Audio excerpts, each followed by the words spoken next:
D'où vient tout ceci finalement? C'est un peu la question à laquelle je vais répondre. Il y a un contexte historique, il y a un contexte géographique, un petit peu de chauvinisme. Tout ceci est né à Lyon. Le premier médecin à s'être intéressé à la question de la santé des détenus, c'est Lacassagne. Lacassagne, qui voulait étudier le fait criminel et qui, du coup, est allé soigner des détenus pour comprendre comment est-ce qu'ils étaient passés à l'acte. Après, c'est pas très grave. D'ailleurs, son disciple, qui s'appelait Locard, est à la base de la médecine, de la police scientifique moderne, puisqu'il a créé le principe de Locard. Le principe de Locard, c'est que quand il y a un contact entre un individu et un milieu, l'individu laisse toujours des traces sur le milieu et le milieu laisse toujours des traces sur l'individu. Donc, le berceau, c'est Lyon, et le deuxième berceau, on est dans les années 90. On est même un petit peu avant, c'est des psychiatres. C'est des psychiatres qui ont alerté le gouvernement. C'est des psychiatres lyonnais qui ont été à la base de la création du premier SMPR national, qui est à Lyon, dans la rue de Landine, qui était devant les anciennes prisons de Lyon. L'avantage, c'est que le CMP était juste à la sortie, donc les personnes qui étaient psychotiques, qui avaient besoin de traitement, étaient libérées et pouvaient tout de suite bénéficier sans rupture thérapeutique du suivi psychiatrique. Là, on est en 87, premier SMPR à Lyon. Et puis, dans les années 90, la première UHSI nationale, qui était une expérience pilote française, à laquelle l'administration pénitentiaire n'a pas souhaité s'associer. Donc, on a eu la chance d'avoir, tout va bien, la police qui surveillait les locaux. Donc, c'était 11 lits. C'était 11 lits, un service dans lequel j'ai été interne et duquel je n'ai pas pu partir, puisqu'aujourd'hui, je suis chef de service de la même unité, mais qui a été reconstruite, qui est une unité hospitalière classique. La seule différence avec la vôtre, c'est que derrière, il y a un environnement contenant avec des surveillants de prison qui sont omniprésents. C'est les photos que vous avez vues. Une fois que vous êtes dans la chambre, vous avez une chambre d'hôpital classique, 22 lits, toutes sortes de pathologies et une médecine extrêmement riche et extrêmement spécifique, ça vous l'avez compris. Alors, on revient à l'histoire. Je vais citer la Bible, l'Ancien Testament. Avant, il n'y avait rien. Effectivement, avant, il n'y avait rien. Il y avait à Lyon 2 chambres sécurisées qui étaient à l'Anticaille, dans le sous-sol, pour ceux qui ont connu l'ancien hôpital de l'Anticaille. Et donc, les personnes mouraient en prison, les maladies se développaient. Dans le contexte des années 90, c'est les maladies infectieuses, principalement, avec l'épidémie de sida qui s'était développée, la tuberculose qui sévissait en prison. Et en 89, l'hépatite non A, non B, que vous connaissez mieux aujourd'hui sous le nom d'hépatite C. Je ne vous apprendrai rien en vous disant qu'il y a 30% de contaminations qui sont environnementales. Donc, le fait de densifier la population avec la présence de ce virus créait de véritables épidémies.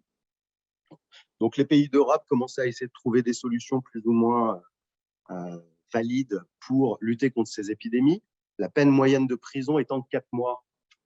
Le fait d'être incarcéré, finalement, multiplié par 10, la chance d'être contaminé par une maladie de ce type-là, et donc de ressortir de prison au bout de 4 mois pour contaminer sa famille, son environnement professionnel et familial.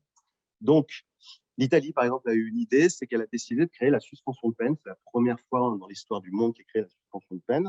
Et toutes les personnes qui étaient atteintes du sida en stade terminal sortaient de prison. Donc, ça a l'air joli comme ça, parce qu'effectivement, c'est humaniste. On va laisser les gens se faire soigner à l'extérieur. En fait, c'était une terrible erreur, puisque rapidement, des gangs armés de VIH stade terminal se sont mis à sévir et à faire des braquages à visage découvert, puisque comme ils ne risquaient pas la prison, ils étaient en toute impunité. Donc, l'Italie a abrogé cette loi. Là, on est dans les années 90. La loi fondatrice, c'est la loi que vous connaissez le mieux, c'est la loi de 2002, c'est la loi Kouchner, c'est la loi liée à la qualité du système hospitalier et des soins. On a parlé tout à l'heure de la loi de 1994, ça c'est celle qui fonde l'exercice de la médecine pénitentiaire, effectivement. Mais ce n'est pas une loi individuelle, c'est une loi de santé publique. L'idée de cette loi, c'était d'éviter ce que je vous disais, c'est-à-dire que les gens se contaminent dans des milieux fermés et au bout de plusieurs mois, sortent pour contaminer le reste du milieu extérieur.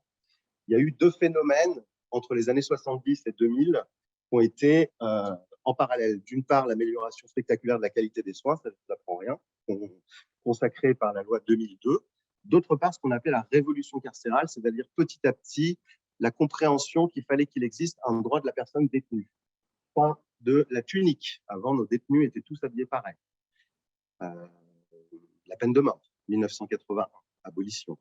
L'apparition de la télévision dans les prisons, mais dans les années 90, pour arriver finalement à ce que ce soit la loi Kouchner qui crée la véritable notion d'humanisme par un tout petit paragraphe qui était très discret à la fin de cette loi Kouchner et qui dit 2 choses. Lorsque l'état de santé est durablement incompatible avec la détention, la personne doit pouvoir bénéficier d'une suspension médicale de sa peine, ou lorsque le pronostic vital est engagé. Ce sont ces 2 conditions qui fonde l'apparition de la possibilité d'une fin de vie digne. C'est réaffirmé par la loi Leonetti en 2005. Tout homme, y compris détenu, doit pouvoir bénéficier d'une fin de vie digne. Et c'est repris par le Code de procédure pénale en 2007. C'est la loi sur la suspension médicale de la peine. Donc désormais, on peut sortir de prison pour bénéficier de soins adaptés et d'une fin de vie digne.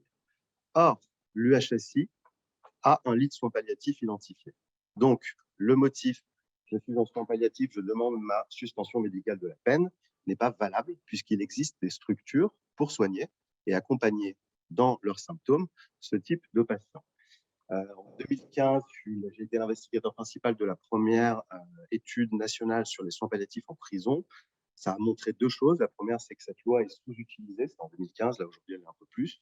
La deuxième chose que ça a montré, c'est que l'octroi d'une suspension médicale de la peine n'est pas lié à la gravité de l'état de santé, mais est bel et bien lié à la faible gravité du délit. Autrement dit, plus vous avez été méchant, moins vous sortez, même si vous avez une maladie terrible. Donc, on est sur une espèce d'ambivalence du système où c'est une loi de santé publique, finalement, qui va donner à un droit individuel à une meilleure santé. On est dans une espèce d'ambivalence où, d'un côté, on a des outils pour pouvoir sortir de prison et faire en sorte que les gens qui ont un pronostic vital engagé à court terme puissent bénéficier de cette mesure. Mais d'un autre côté, on peut aussi les accompagner. Donc, c'est cet environnement dans lequel nous, on travaille, un environnement tout en ambivalence. Les personnes les plus concernées par cette loi, c'est qui? C'est plutôt des personnes âgées. Les personnes âgées sont plutôt des personnes qui ont commis des types de délits, disons, qui les ont éloignés de leur famille. C'est des délits qui sont un peu honteux. Ils ont été désocialisés par les vingtaines d'années de prison qu'ils ont pu prendre. Sortir sans projet pour mourir et être soigné au sein d'une unité où on ne connaît personne, finalement, a peu de sens. Et on a pas mal de patients qui souhaitent, on leur demande systématiquement, finalement, finir leur vie auprès d'une équipe pour qui le post-it « je suis en prison, j'ai potentiellement commis un gros délit », en fait, n'a pas d'importance, puisque ce qu'on a compris, nous, c'est qu'on soignait des hommes. L'autre paradoxe qui est intéressant, c'est que incarcérer, étymologiquement, c'est la prise de corps. Le droit à disposer de son corps, et donc le droit et le devoir de participer au programme de soins que vous allez proposer à votre patient, qui est proposé et imposé par la loi Kouchner 2002, va s'opposer le fait qu'on les prive de liberté et donc de leur corps en les incarcérant, en prise de corps. Donc, nous, on travaille dans ce paradoxe en permanence. C'est pour ça que Agathe l'a rappelé à plusieurs reprises, l'accord du patient est fondamental. Et finalement, c'est ce qui nous rejoint, vous et moi, c'est-à-dire que vous aussi, le patient doit être acteur de sa prise en charge et vous devez mettre les informations que vous lui apportez à portée de sa compréhension. Voilà. Donc, on arrive à 2002, la loi Kouchner, 2007, le Code de procédure pénale, 2009, les règles pénitentiaires européennes. Donc, du coup, en Europe, il y a eu une émulation à l'origine de la France qui a permis que dans d'autres pays européens, ce droit-là soit réaffirmé. Les 10 premières années de 2000 à 2010, elles ont vu une petite modification de la démographie carcérale. Donc, en gros, c'est 1% de la population dont on parle. La peine moyenne de prison, c'est 4 mois. Donc, en gros, nous, on les soigne pendant cette période-là. On soigne non pas un lieu, on soigne un temps. Avant, c'est vous qui les soignez. Après, c'est vous qui les soignerez. Et on avait intérêt à concentrer tout ce qui pouvait faire que ces personnes qui étaient épidémiologiquement particulièrement dégradées sur un plan sanitaire, ça a été donné par le docteur Laousse, 2/3 de consommation de psychotropes à l'entrée, un état bucco-dentaire lamentable, des spécificités sanitaires qui se dégradent considérablement pendant le temps de l'incarcération, même si c'est que 4 mois, vous avez un déconditionnement respiratoire qui est total. Vous mettez une personne de 80 ans en milieu carcéral pendant 1 mois, elle se déconditionne, c'est avéré.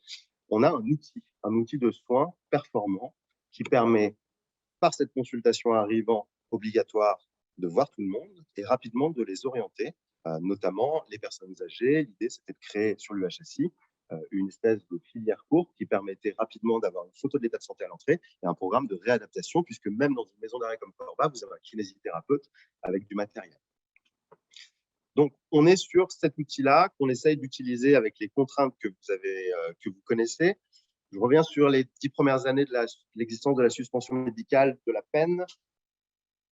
Les lois qui ont suivi l'apparition de cette loi sur la suspension médicale de la peine, on tendait à restreindre, on tend à restreindre le champ d'application de cette loi. Par exemple, pronostic vital est devenu pronostic vital engagé à très court terme. Ensuite, c'est devenu sur la foi de 2 expertises concordantes, c'est-à-dire qu'il faut que les 2 experts somatiques qui viennent, qui se déplacent, donc vous imaginez des experts, il n'y en a pas beaucoup, il faut qu'ils aillent en prison. Aller en prison, c'est violent, c'est compliqué, c'est long. Les experts refusent, donc il fallait des délais considérables pour qu'ils viennent. Et en plus, il faut qu'ils disent la même chose. J'ai déjà vu quelqu'un ne pas être libéré parce qu'un des experts avait dit court terme et l'autre avait dit très court terme. Moi, je ne connais pas beaucoup de médecins qui sont d'accord. Et les études montrent que les médecins sont très mauvais pour évaluer les pronostics puisque c'est une donnée acquise de la science. Donc, cette loi est intéressante, mais elle nomme un médecin expert dont on sait par les données de la science qu'en fait, il est mauvais pour évaluer un pronostic. Donc, aujourd'hui, la notion de pronostic court terme a disparu. Puis, rapidement, il a fallu 3 expertises psychiatriques concordantes. Donc, pareil, vous avez 3 expertises psy qui doivent venir. Ça, c'est pour les délits de plus de 10 ans. C'est ce qu'on appelle les crimes. Les crimes, ce n'est pas que les homicides. Les crimes, c'est aussi tout ce qui est viol et tout ce qui est braquage à main armée. Donc, pour ces délits-là, il fallait 2 expertises somatiques, 3 expertises psychiatriques, trouver 5 experts psy qui disent la même chose et qui se déplacent dans un temps où ce temps est inférieur au pronostic vital et que la personne ne décède pas avant, c'était compliqué. Ça s'est élargi ensuite. Désormais, on peut même se passer d'expertise sur la foi d'un certificat médical du chef de service qui spécifie un mot, c'est le mot urgent. On peut obtenir une suspension médicale de la peine. Donc là, je rejoins le docteur Laouz. Vous voyez bien que du coup, la santé est un enjeu. On a un patient par semaine qui vient nous voir en nous disant « faites-moi un certificat disant que c'est urgent ». Donc pareil, la notion d'urgence, elle est très subjective. Pour un juge, l'urgence, c'est dans les 3 mois, dans les 6 mois. Pour un médecin, l'urgence, si c'est un urgentiste, c'est plutôt dans l'heure. Si c'est un interniste, c'est plutôt dans la journée. Donc, la notion d'urgence, c'est quelque chose de très subjectif. Donc, on est confronté en permanence à cette subjectivité. C'est ce qui fait la beauté de cet exercice. La question était très intéressante, merci de l'avoir posée. La question était, est-ce qu'il y a des études qui permettent de connaître le nombre de décès de patients, même les pertes de chance liées à un éventuel retard de soins? Évidemment que non. Sur la question du décès, la société française a réglé ce problème. Quand on décède, on est extrait à l'hôpital et on décède à l'hôpital. Sur le certificat de décès ne figure pas la mention décédé en prison. C'est un phénomène contre lequel je lutte. Une autre violence, c'est que, vous le savez, tout décès à la prison est une circonstance de dérogation légale au secret médical et on doit faire une autopsie. Pour nous, c'est particulièrement violent parce que des fois, il y a des patients où ça fait plusieurs mois qu'on certifie qu'ils relèvent de soins palliatifs. On est en attente d'une suspension médicale de leur peine. Dans une unité fermée, c'est assez difficile en fait d'accompagner quelqu'un vers le décès et que quand il décède, il est autopsié. Même si j'ai refusé de signer l'obstacle médico-légal alors que je devrais le faire. J'ai un cas d'école où on avait obtenu qu'une famille de patients, donc la fille, l'accompagne dans des circonstances palliatives difficiles. C'était un neurobioblastome, donc il n'était pas tout à fait là, le monsieur.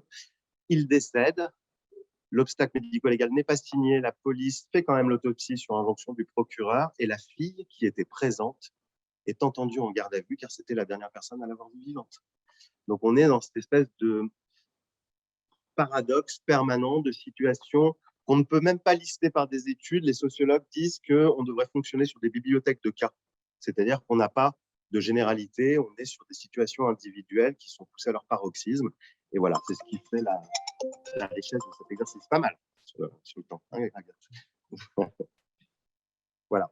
Par contre, j'ai des études populationnelles mondiales qui montrent que la prison est le plus mauvais outil pour éviter la récidive. La plus grande probabilité d'aller en prison un jour, c'est d'avoir été en prison un jour.